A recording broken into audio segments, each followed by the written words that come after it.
उसकी करामतें बड़ी अजीब थी। फरिश्ता आता था वही लेके, उसका नाम था टीची टीची, अपनी किताब में लिखा है। नाम क्या है? नबी पाक सल्लल्लाहु अलैहि वसल्लम ने फरमाया कि जनाब आयशा के साथ मेरा निकाह अल्लाह ने आसमानों पे किया है। उसने हदीस पढ़ ली तो सवेरे उठी उसने भी एक फतवा दिया। एक बीबी थी, नाम था मोहम्मदी बेगम, कहने लगा मेरा भी उसके साथ आसमानों पे निकाह हो गया है। फिर सारी जिंदगी मोहम्मदी बेगम की मिन्नतें ही करता रहा। उसने कहा मैंने नहीं करना तेरे बेईमान के साथ निकाह। अब एक नया बहाना मैं सुनता हूं, नया बहाना। कहते हैं जी पाकिस्तान की असेंबली ने उन्हें काफिर कहा है। असेंबली वजीर आजम साहब शेखुल हदीस है आपके, असेंबली में जो लोग बैठते हैं शेख, उनका क्या कुफर इस्लाम से, क्या वो किसी को कहेंगे बेचारे। सूरत इखलास तो हमारे वजीर दाखिला और वजीर खारजा नहीं सुना सकते, ये हाल है। बहुत बड़े बड़े बैरिस्टर कहलाने वालों को सूरत इखलास नहीं आती, उन्होंने किसी को काफिर मुसलमान क्या कहना है।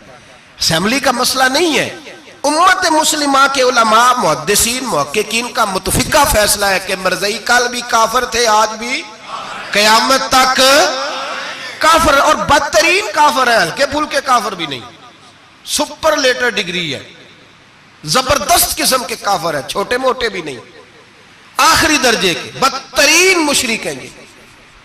हम लोगों की अपनी मौज है जमहूरी, और नहीं जी नहीं नरमी करनी चाहिए, नहीं जी नहीं नरमी करनी। एक पार्टी वाला दूसरे पे सख्ती कर रहा है, मजहब के मामले में सारे उसने इखलाक के कायल है, सब इखलाक के कायल है। नरमी करो ठीक है, सबको कहो चलो ठीक है गली बराबर की है, वोट बराबर के ले लो। वहां कहते हैं ना दिए तो लड़ाई भी होगी, नाराजगी भी होगी, झगड़ा भी होगा, ये भी होगा। दुनियादारी के मामले में सख्ती और दीन के मामले में ऐसा ना करो। वो बदतरीन मुशरिकीन है, उन्होंने ऐसे ऐसे जुल्म किए। वो तो कहते हैं जो हमारे पीछे नमाज, मिर्जा तो ये कहता था जो मुझे नहीं ना मानते वो सारे शैतान के पैरोकार हैं, तो सबको शैतान कह रहा है, तू नरमी कर रहा है। और फिर उसके मर्जियों की मुसीबत ये है कि वो कहते हैं जी हम कुरान को भी मानते हैं, हम इस्लाम को भी मानते हैं, हम नबी पाक सल्लल्लाहु अलैहि वसल्लम को भी मानते हैं, बस आखिरी नबी नहीं मानते, एक नया नबी मानते हैं। और फिर रंग बड़ा अजीब दिया, कहते हैं जिल्ली नबी है, बरूजी। नोखा फलसफा सुने आप हैरान हो जाएंगे। जिल्ली नबी कहते हैं मैं मुस्तकिल नबी नहीं, मैं नबी पाक का साया बन के आया हूं, ये उसने दावा किया। कहते मैं मुस्तकिल नबी नहीं, मैं हुजूर का। और बेवकूफ, जिस खुदा ने अपने रसूल का साया बनाया ही नहीं, बनाया ही नहीं कि किसी के कदम ना आ जाए, और तेरे जैसे शख्स को साया बनाना था जिसकी एक आंख भी कोई नहीं, काना है बेचारा, मिर्जा काना था, एक आंख उसकी सलामत। अल्लाह के नबियों में कोई नुक्स होता। हमारे यहाँ एक दफा गुफ्तगू हो रही थी तो एक मौलाना कहने लगे मिर्जा झूठा नबी है। उस्तादों ने रोक दिया, कहने लगे ये लफ्ज भी नहीं कहना, जो नबी होता है वो झूठा नहीं होता, और जो झूठा होता है वो नबी, ये लफ्ज भी नहीं कहने, उसको झूठा नबी नहीं कहना। कहा हुजूर फिर क्या कहें? कहने लगे चलो काना शाना कह लिया करो, इतनी गुंजाइश है, ये तो लो दो चार जुमले हैं, जैसा बेचारा है था वैसा चलो कह लो, काना शाना कह लिया करो, इसकी इजाजत है, लेकिन ये लफ्ज कहने की इजाजत मुनज्जम साजिश की इस शख्स ने, मुनज्जम। और ये रुकी नहीं, हमारी यूनिवर्सिटियों के अंदर बहुत सारे लेक्चरार भर्ती किए जाते हैं जो कादियानी है, मिर्ज़ई हैं। और आप हैरान होंगे ये बात सुन के कि यूरोप का वीजा सबसे आसानी से उस बंदे को मिलता है जो कहता है जी मैं मरज़ई हो गया हूं, मुझे पाकिस्तान में खतरा है, फटाफट बुला लेते हैं। तुम्हारी उनके साथ क्या रिश्तेदारी है जो तुम्हें फटाफट बुलाते हैं? बताओ क्या ताल्लुक है जो तुम्हें सपोर्ट करते हैं? मिर्जे गुलाम अहमद कादियानी ने दावा किया, पहले वो कहने लगा जी मैं मुहद्दिस हूं, मैं हदीसों की तशरीह करता हूं। फिर कहने लगा मैं मुजद्दिद हूं, दीन की तजदीद करूंगा। फिर आहिस्ता आहिस्ता कहने लगा जी मैं इमाम मेहंदी बन के आया हूं। लोग इकट्ठे होने लगे ना, हमारे लोग तो दुआ कराने पे कायल हो जाते, वैसे भी जो नई मदारी लगाए उसके बंदे जल्दी कायल हो जाते। अल्लामा इकबाल ने पंजाबी का, मैं खुद पंजाबी हूं लेकिन इकबाल ने पंजाबी का मिजाज बयान किया है, पंजाबी का मिजाज। इकबाल कहते हैं पंजाबी का मिजाज है कि तहकीक का फंदा कोई सयाद लगा दे, ये शाख नशेमन से उतरता है बहुत जल्द। कहते हैं कोई मदारी दिखाए सही, इसका काम है फटाफट पहुंच जाना। ये मदारियों का जमाना है। जो अच्छी मदारी लगा ले, शोर शार अच्छा करे, उसके गिर्द लोग, जो कहे मैंने फूंक मारी तो बंदा चल पड़ा, फूंक मारी तो गिर गया, फिर मैंने ऐसे किया तो ऐसे हो गया, कोई मदारी दिखाए सही। मदारी का दौर है। उसने भी मदारी लगा ली, मैं दुआ करता हूं तो फलाना सही हो गया, मैं ये करता हूं तो कभी मुहद्दिस हो गया, कभी वो मुजद्दिद हो गया, फिर कहने लगा मैं इमाम मेहंदी हूं। फिर उसने थोड़ी तरक्की कर ली तो कहने लगा मैं मसीह मऊद हूं, वो जो हजरत ईसा अलैहिस्सलाम ने दोबारा पैदा होना था तो लिहाजा मैं आ गया हूं, माअज़ल्लाह। फिर आहिस्ता आहिस्ता जब उसने समझा ना कि अब बंदे थोड़े पक्के हो गए हैं जो मेरे साथ हैं, फिर कहने लगा नहीं मैं जिल्ली नबी हूं, बुरूजी, मैं साया बन के आया हूं। मिर्जा गुलाम मोहम्मद कादियानी पुश्त पनाही उसको अंग्रेज की हासिल थी। किसी शख्स जब हुकूमतें सपोर्ट करती हैं पर उसका आगे बढ़ना बड़ा आसान हो जाता है। उसकी अंग्रेज ने मुकम्मल पुश्त पनाही की। अपने बच्चों को समझाएं जो बात अर्ज कर रहा हूं। हमारे अपने शहरों में जो मारूफ स्कूल है उनके अंदर ऐसे टीचर भर्ती होने लगे हैं जो कादियानी और मरज़ई हैं, जो गंदे नजरियात के हामिल लोग, जो तरह तरह की, आपको नहीं पता, हमें तो शौक ही बड़ा है ना, बच्चा एफएससी करे सही, जाए जिधर मर्जी, बीएससी करे बस वो, और बड़ी जल्दी लोग मायल और कायल होते हैं। एक साहब मुझे कहने लगे जी अब तो साइंस भी मानने लगी है इस्लाम की सारी बातों को। तो मैं क्या, माने चाहे ना माने, साइंस के मानने से कोई फर्क पड़ता नहीं, मानती साइंस तो ना माने। और बड़ी जिम्मेदारी से बात कह रहा हूं, बड़ी जिम्मेदारी से, दीन की कोई तहरीक चलती है तो ना सियासतदान निकलता है, ना जागीरदार, ना सियासतदान, ना वडेरा, ना कोई और, इल्ला माशाअल्लाह। दीन की तहरीक चलती है तो ना ये लाख लाख रुपया लेने वाले नाथ खां बाहर निकलते, ना जो बड़ी गद्दियों पे जद्दी पुश्ती पीर बैठे हैं वो बाहर आते हैं, वो उलमा और मशाइख जिनका दीन से रिश्ता है। अगर पीर जमात अली शाह साहब निकले तो खाली पीर नहीं थे, आलिम दीन भी थे। अगर पीर मेरे अली शाह साहब निकले तो खाली पीर नहीं, बहुत बड़े आलिम थे। हुज्जतुल इस्लाम निकले तो खाली पीर नहीं, आलिम थे। ये उलमा निकलते हैं, मार खाते हैं। एक आलिम ने मार नहीं खाई, दो ने नहीं खाई, दर्जनों ने खाई, हजारों और सैकड़ों ने खाई। उलमा ने कुर्बानियां दी, जेलों में बंद हुए। अल्लामा महमूद रजवी साहब रहमतुल्लाह ताला अलैह को पकड़ के लाहौर के किले में बंद किया गया और अंग्रेज ने इस कदर सख्त सजा दी कि अल्लामा को बांध के खत्म नबुव्वत की तहरीक चलाने के जुर्म में उल्टा लटका के तो नीचे तूड़ी डाल के और चीजें डाल के धुआं जला दिया गया। उनके नाक में धुआं जाता था, सारी जिंदगी दमे के मरीज रहे, दो तीन बातें भी खोल के नहीं कर पाते। इस कदर ज्यादा अजियत दी गई उलमा को, इस कदर ज्यादा। अल्लामा अब्दुल अहमद बदायूनी रहमतुल्लाह ताला अलैह फरमाते, काटने वाले जानवर हमारी शलवारों में डाल के नीचे से बांध दिया जाता था।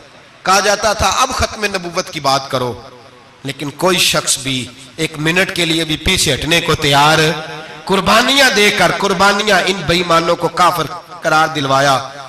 और फिर बतले हुर्रियत इमाम वक्त हजरत अल्लामा शाह अहमद नूरानी रहमतुल्लाह अलैह और मौलाना अब्दुल सत्तार खान न्याजी को सजाए मौत का हुक्म हुआ। मौलाना अबुल असनाद आला हजरत के खलीफा थे, उनके साहिबजादे सैयद खलील अहमद साहब रहमतुल्लाह ताला अलैह को सजाए मौत का हुक्म हुआ कि मिर्ज़इयों के खिलाफ इन्होंने अलम बुलंद किया। वो तो पाकिस्तान बना, फिर जद्दोजहद शुरू हुई, फिर जोर हुआ, फिर अल्लामा नूरानी रहमतुल्लाह अलैह की क़यादत में पूरे जोर और शोर के साथ तहरीक चली।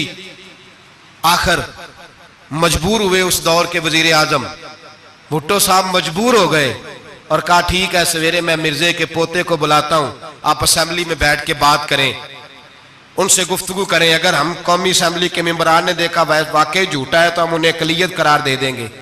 अल्लामा नूरानी हजरत अबू बकर सिद्दीक की औलाद थे और मेरे आला हजरत फाजिल बरेलवी रहमतुल्लाह अलैह के खलीफा के बेटे थे और खुद हुजूर मुफ्ती आजम हिंद रहमतुल्लाह अलैह के मुरीद थे। हजरत अल्लामा नूरानी सारी जिंदगी ऐसा लिबास पहनते थे कि उसके अंदर सिलवट नजर नहीं आती थी। इमामा इतना हसीन होता था कि देखने को दिल करता था और गाड़ी में बेहतरीन में बैठते थे, लेकिन मकान सारी जिंदगी किराए का रहा, किराए का। लोग कहते हैं मिलने जाते थे, सीढ़ियों से उतरते थे तो अल्लामा नूरानी सीढ़ियों पे बिठा लेते थे, कहते दो ही कमरे हैं और मैं आपको बिठा नहीं सकता, घर में जगह नहीं। तो कहा हजरत आप उजले तो बड़े नजर आते हैं, तो आप फरमाते लिबास दुनिया को दिखाने के लिए पहना है और बाकी तो सारा मेरा मामला खुदा रसूल के साथ है। मैं जानू, अल्लाह रसूल जाने। मैं भिखारी बन के नहीं जीना चाहता, खुददारी के साथ वक्त गुजारना चाहता हूं। अल्लामा नूरानी कहते हैं जिस रात सुबह असेंबली में मुनाजरा होना था तो मैं सोचने लगा आज रात क्या करूं, तो फिर मुझे ख्याल आया मैंने वही करना है जो बदर की रात मेरे मुस्तफा ने किया था। सारी रात मैं मुसल्ले पे बैठा रहा। कहते हैं बस ऊंग लगी तो बात बन गई, आंख लगी तो बात बन गई। कहते हैं सहरी का वक्त हुआ तो दस्तक हुई दरवाजे पे। 2-3 नादान दोस्त कहने लगे आप हमारे घर आए। फरमाते मैं उनके घर गया।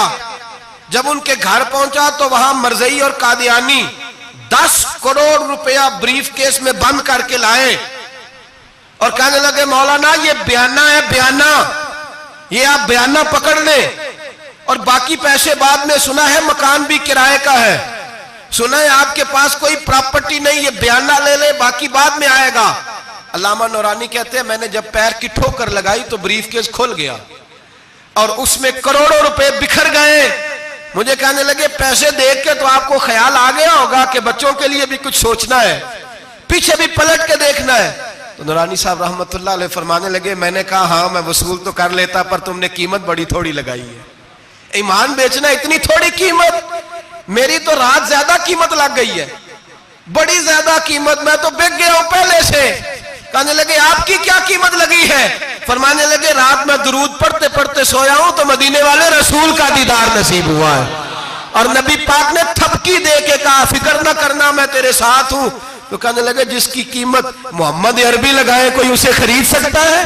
सवेरे मैदान लगेगा असेंबली में और मैं असेंबली के फ्लोर पे साबित करूंगा तुम कल भी बेईमान थे, आज भी बेईमान हो, कयामत तक तुम बेईमान ही रहोगे। जितना मर्जी पढ़ जाओ, लिख जाओ, जितनी मर्जी बड़ी इबादत गाहें बना लो, जितना मर्जी शोर कर लो और जितने मर्जी कनाडा और अमेरिका तुम्हारा साथ दे ले, हमारे रसूल आखिरी नबी है, हुजूर आखिरी नबी है। ये उम्मत का मुतफिका अकीदा है, इसमें किसी को रखना डालने की इजाजत।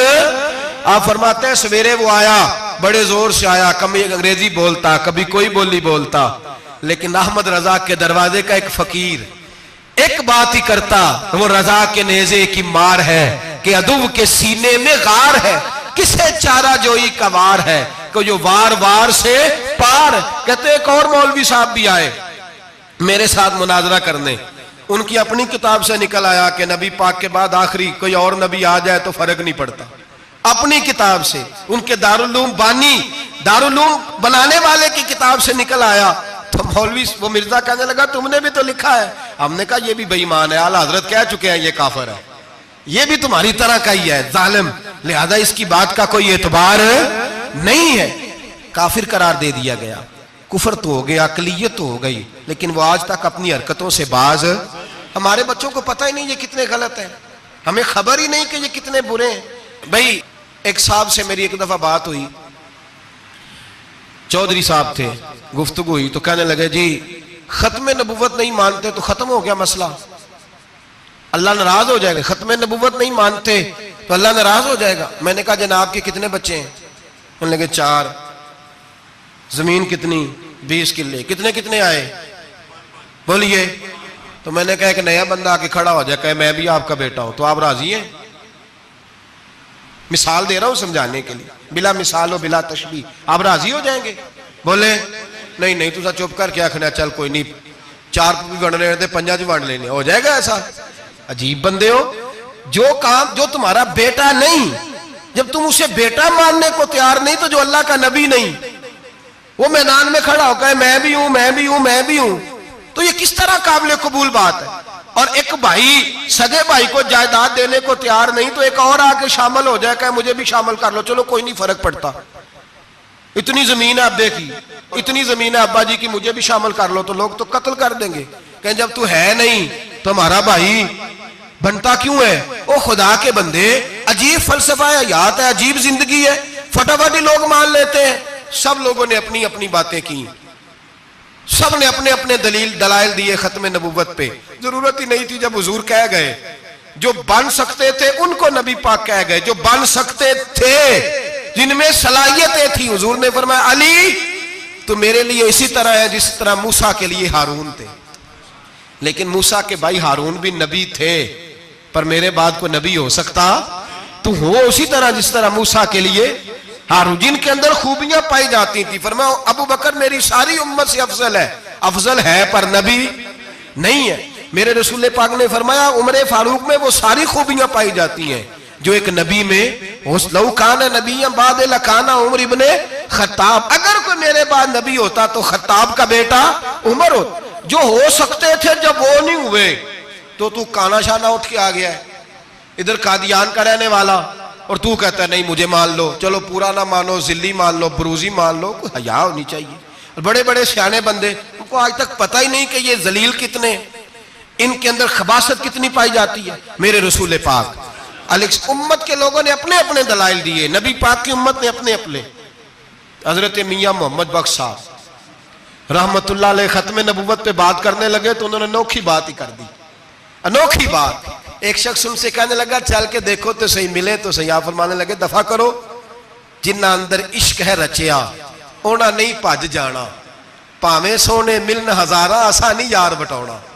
हमने दाएं बाएं देखना जरूरत ही नहीं, हमारे रसूल ने कोई कमी छोड़ी नहीं। बाकी आ रहे हैं यहाँ खैरात लेने, हजरत मूसा कह रहे हैं अल्लाह अपने आखिरी नबी की उम्मत में शामिल कर ले, तो हमें क्या जरूरत है पता भी करने की। और सुन ले, ये याद रखे बात, इमाम आजम अबू हनीफा रहमतुल्लाह अलैह फरमाते अगर किसी बंदे ने दावा किया कि मैं नबी हूं, दावा किया कि मैं नबी हूं, और सामने वाले ने उसे यही कह दिया ना कि अगर तू नबी है तो मौजज़ा दिखा, तो ये कहने वाला भी काफिर हो गया। इसलिए कि इसने तो दलील मांग लिया, ये तो थोड़ा सा मुत्तफिक हुआ है। तमाशा देखने के लिए भी अगर कहा ना कि अगर तू नबी है तो दलील ला, कोई मौजज़ा, तो ये लफ्ज कहने वाला भी बोलिए दायरा इस्लाम से क्यों मांगी तूने दलील, क्या जरूरत पड़ी थी, क्यों तूने ऐसा कहा। इतना मुतफिक का अकीदा है कि तू मांग, तू ये भी नहीं कह सकता कि चल कुछ करके दिखा, ये भी तेरे लिए जायज है। सूफिया कहते हैं तूने सोच कैसे लिया, तरीकत के अंदर तो गैर की मुदाखलत काबिल कबूल।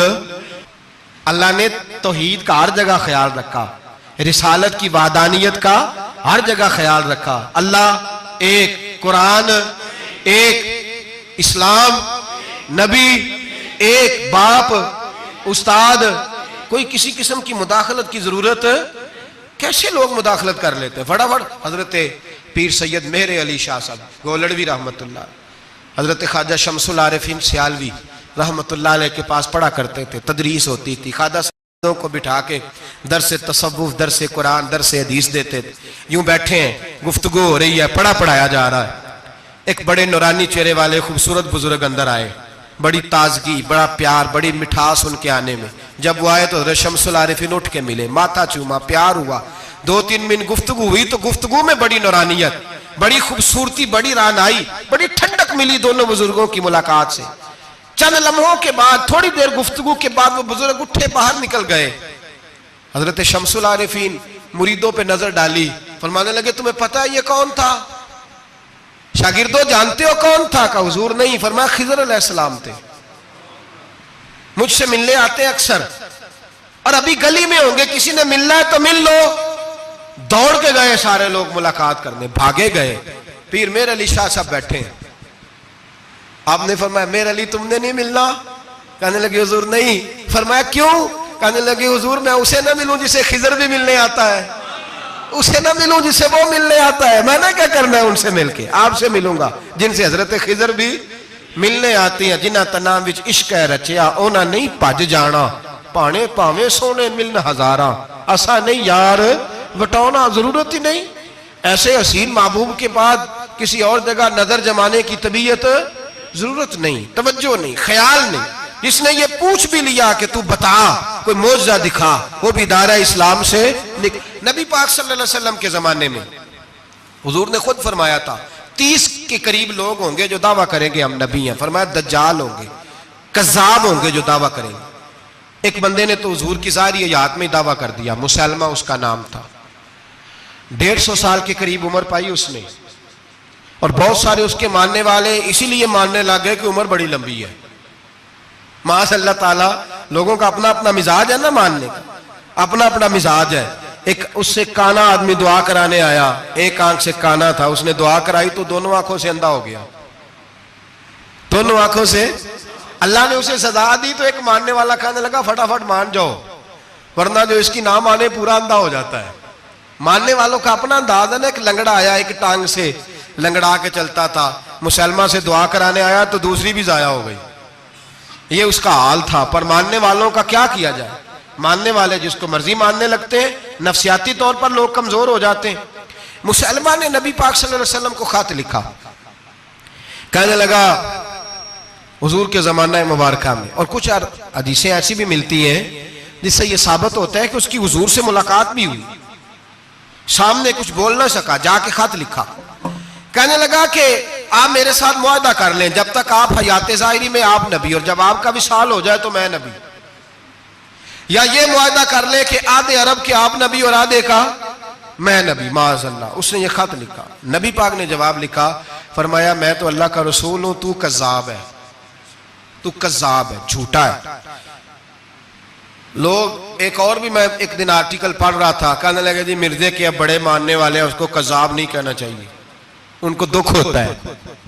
जो झूठ बोले उसे झूठा नहीं कहना चाहिए।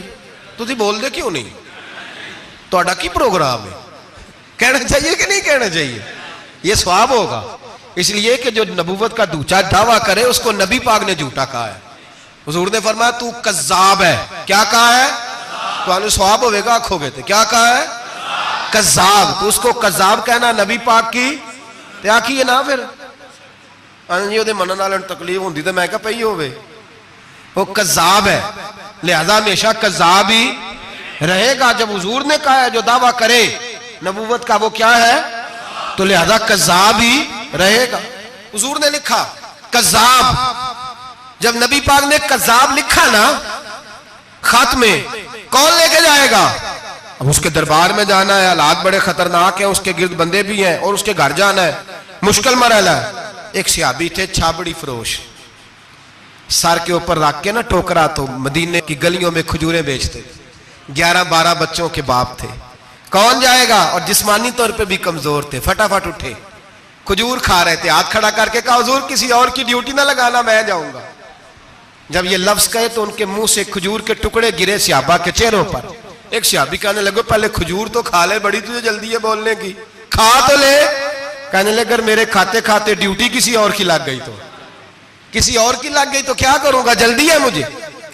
हुजूर सैयद आलम सल्लल्लाहु अलैहि वसल्लम ने ना अपना नेजा दिया, घोड़ा दिया, फरमाया जरा डट के जाना, उसके घर जाना है। कहा महबूबा फिक्र ही ना करे, फिक्र ना करे। सहाबा कहते हैं इस तरह वो निकला जैसे कोई जर्नैल निकलता है, उसका अंदाज ही बदल गया, उसके तौर तरीके ही बदल गए, वो यूं निकले जैसे कोई बड़ा दलेर आदमी जा। हुजूर ने भेजा है ना, नबी पाक ने भेजा है ना, अंदाज ही बदल गए, तरीके ही बदल गए। मुसलमान के दरबार में गए, वहां एक शख्स जो बाद में मुसलमान हुआ, वो बतलाता है कि जब हजरत हबीब बिन ज़ैद पहुंचे ना तो नेजा हाथ में था, जोर से गाड़ा जाके उसके दरबार में, जोर से गाड़ दिया जमीन पे। मुसलमान नजर, कौन हो? आप फरमाने लगे तुझे चेहरा देख के नहीं पता चला मैं रसूलुल्लाह का नौकर हूं? हमारे तो चेहरे बताते हैं हम रसूल वाले, हमारे तो चेहरे बताते हैं नबी पाक वाले, तुझे पता नहीं चला कौन हूं? कैसे आए हो? फरमाया ये तेरे खत का जवाब लाया हूं। बादशाहों का तरीका यह था कि खत खुद नहीं पढ़ते थे, साथ एक बंदा खड़ा होता था, वो खत पढ़ता था। मुसलमान ने उसको खत दिया, पढ़ो। जब उसने खत पढ़ा तो लिखा था तू कज़्ज़ाब है। अब सब ने सुन लिया, अकेले में होता तो चलो बात और थी, सुन लिया सब ने, आग बगोला हो गया, आंखें सुर्ख हो गई, जलाल बरसाने लगा। अब और तो कुछ ना हुआ, सामने हजरत हबीब खड़े थे, उठा तलवार लेके कहने लगा तेरे नबी ने मुझे कज़्ज़ाब कहा है, तेरा क्या ख्याल है? मानने लगे ख्याल वाली बात ही कोई नहीं, जिसे नबी पाक कज़्ज़ाब कहे वो होता ही कज़्ज़ाब है, जिसे हुजूर झूठा कहे वो होता ही। फरमाया तू 7 समुद्रों का पानी भी बहा दे तो तेरा झूठ धुल सकता, तू है ही झूठा, जिसे हुजूर ने झूठा कह दिया वो झूठा है, झूठा है। कहने लगा पीछे पलट के देख, सारे मेरे पहरेदार हैं, मेरे सिपाही हैं, तलवारें, नेज़े, खंजर, तीर, सारे मेरे मानने वाले। क्या लफ्ज है, क्या हुस्न है, क्या तवानाई है। हजरत हबीब बिन ज़ैद फरमाने लगे मेरे 12 बच्चे हैं, उनमें से कुछ ऐसे हैं जो दूध पीते हैं, कुछ ऐसे हैं जो अभी चल नहीं पाए। मैं जब रसूलुल्लाह का पैगाम लेके निकला था तो मैंने पलट के बच्चे नहीं देखे, तो तेरे पहरेदार कैसे देख लूं। जो चीज मजबूर करती है, बांध लेती है, वो नहीं जब मैंने देखी तो मैं तू तेरे पहरेदार देखूं। जो जी में आता है कर, गुलामान ने मोहम्मद जान देने से नहीं डरते, ये सर कट जाए या रह जाए कुछ परवाह नहीं करते। फरमाया उनको नहीं देखा जिनको देखना चाहिए था, तुझे देखूं। मैं अक्सर कहता हूं कट लग जाए ना हाथ पे तो नमाजें रह जाती हैं, जमातें छूट जाती हैं, तबीयतें बिगड़ जाती हैं, मुश्किल होता है, तकलीफ आए तो संभलना। यहां हल्का सा बिच्छू आके काटे तो शोर हो जाएगा, जुमे में लोग उठेंगे, अल्लाह मजमा बिखरेगा, ओ बिच्छू आ गया, हालात बिगड़ जाए। छिपकली पैरों पे गिरे तो लोग उठ दौड़ते हैं। हजरत हबीब बिन ज़ैद अंसारी खड़े थे, उंगली नहीं, हाथ नहीं, काट नहीं लगा। मुसलमान उठा, उसने जोर से तलवार मारी, बाजू कट के गिर गया, फवारा निकला खून का। ओ भाई बिच्छू काटे तो संभलना मुश्किल, जरा तसव्वुर करो हाथ कट गया। हजरत हबीब बिन ज़ैद खड़े हैं, कहने लगा अब तेरा क्या ख्याल है। आप फरमाने लगे तू बड़ा बेवकूफ है, हमें आजमाता है, हमें तो बदर से लेकर ओहद तक सारी दुनिया आजमा चुकी है, हमें आजमाता है, अभी भी ख्याल पूछता है। फरमाया मेरा ख्याल वही है जो मेरे रसूल ने फरमा दिया है, ख्याल वही है जो नबी पाक ने कह दिया है। फिर तलवार मारी, दूसरा हाथ कट गया। जरा सोचना, गौर करना, टांग टूटी नहीं, हड्डी नहीं टूटी, मांस नहीं उखड़ा, हाथ कट के गिरा, 2 हाथ गिर गए, जमीन पे गिरे। हजरत हबीब कहने लगा मैं तुझे कत्ल कर दूंगा, बाज आ जा। आप फरमाने लगे तू बड़ा नादान है। उन लोगों को डराता है जो सवेरे फजर की नमाज पढ़ के पहली दुआ ही शहादत की मांगते हैं। हमें डराता है जो सोते वक्त इल्तिजा करते अल्लाह बिस्तर पे मौत ना देना, मैदान में देना। तू हमें डरा रहा है, चल जो होता है कर ले। उसने खंजर रखा, तलवार रखी गर्दन पे, फरमाया मैं काट दूंगा। फरमाया काटता क्यों नहीं, काटता क्यों नहीं। और वो रवायत करने वाले कहते हैं मुसलमा के हाथ कांपते थे खत्मे नबुव्वत के तहफ्फुज के लिए। जब नबी पाक के गुलाम निकले तो झूठा दावे करने वाले कांप उठे, कांप खड़े हुए। कहते उसके हाथ कांपते थे। हजरत हबीब बिन ज़ैद कटे हुए बाजुओं के साथ भी तवाना थे। कलम तोड़ गए मियां मोहम्मद बख्श साहब, फरमाने लगे वो कच्चा रंग ललारी वाला जेड़ा चढ़दा लेंदा रहिंदा, ए इश्क तेरे दा रंग मुहम्मद चढ़ जाए फेर नहीं लैंदा। जब तलवार चली, गर्दन कटी, तो रसूलुल्लाह की खत्मे नबुव्वत पर पहरा देने वालों का अजर मेरे रसूल ने बयान फरमाया, मेरे नबी ने अजर बयान किया, डिग्री जारी फरमाई, सनद दी हुजूर ने। वहां गर्दन कटी और जहां मदीने में हुजूर की आंखों में आंसू आए। या रसूलल्लाह क्या हुआ। फरमाया मेरा हबीब शहीद हो गया है और रब करीम ने उसके लिए जन्नत के सारे दरवाजे खोल दिए, सारे दरवाजे अल्लाह ने खोल। ये सनद जारी की नबी पाक, खत्मे नबुव्वत। मुसलमान का अकीदा, हजरत अबू बकर सिद्दीक ने खत्मे नबुव्वत के तहफ्फुज के लिए पूरा एक दस्ता तैयार किया। अबू जाल के बेटे जनाबे सैयदना इकरमा रदी अल्लाह तआला अन्हु, उनकी सरबराही में जनाबे सैयदना अबू बकर सिद्दीक रदी अल्लाह तआला अन्हु ने लश्कर तैयार किया। वो लश्कर गया, उस लश्कर में हजरत वाशी भी थे जिन्होंने हजरत अमीर हमजा को मैदान उहद में शहीद किया था।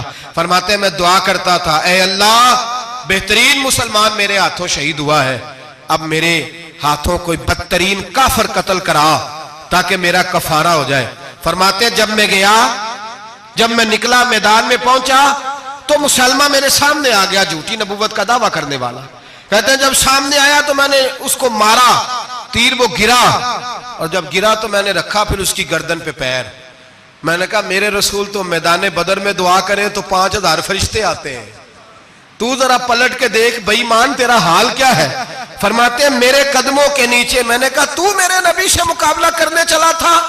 मैं रसूलुल्लाह का अदना गुलाम हूं, ना बदरी हूं, ना अशरा बशरा में से हूं, ना मैं खुलफाए राशिदीन में से हूं, पर हूं रसूल का गुलाम, अस्हाबी कन नजूम में शामिल हूं। फरमाते मैंने गर्दन काटी और अल्लाह ने मुझे मौका दिया। हजरत अमीर हमजा अगर मेरे हाथों शहीद हुए थे तो नबी पाक का बदतरीन दुश्मन भी मेरे हाथों कत्ल हुआ। खत्म नबुव्वत का तहफ़्फ़ुज़ हर दौर में हर जगह सहाबा करते रहे। हम बच्चों को कुछ नहीं सिखा पा रहे, हमारे बच्चे लाबलद है दीनी तालीमात से। हम ये शऊर दे के भेजते ही नहीं कि बेटा जो इस तरह की जरा भी बात करे उसका जिक्र करना बताना। कादियानी, मिर्जई, किसी जगह ये अपने आप को अहमदी कहते हैं, किसी जगह कोई और रूप धारते हैं। एक इनका ग्रुप अब लाहौरी कहलाता है, वो कहता है जी हम उसे सारा कुछ मानते हैं पर नबी नहीं मानते। हमने कहा तुम भी तो बेईमान हो ना, काफिर को तो मान रहे हो ना, चाहे मुजद्दिद भी मानो मुफस्सिर भी मानो, मान तो एक बेईमान को रहे हो ना।